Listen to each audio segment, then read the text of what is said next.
У нас был тоже в бюро интересный очень кейс. Сотрудника Государственной инспекции труда обвиняли в целом ряде коррупционных преступлений. Самое серьезное было как раз-таки получение взятки. А он заключил договор на своего родственника, близкого, о консультировании человека, в отношении которого этой инспекцией проводилась проверка. И впоследствии этого человека, как нужно, допросили, он написал явку с повинной.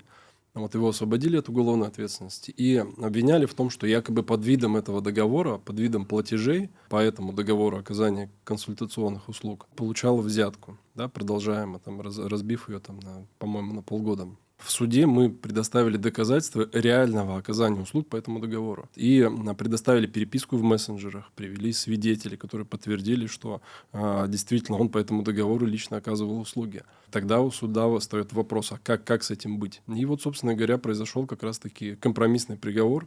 Вместо 13 лет лишения свободы назначил наказание в виде 5 миллионов рублей штрафа.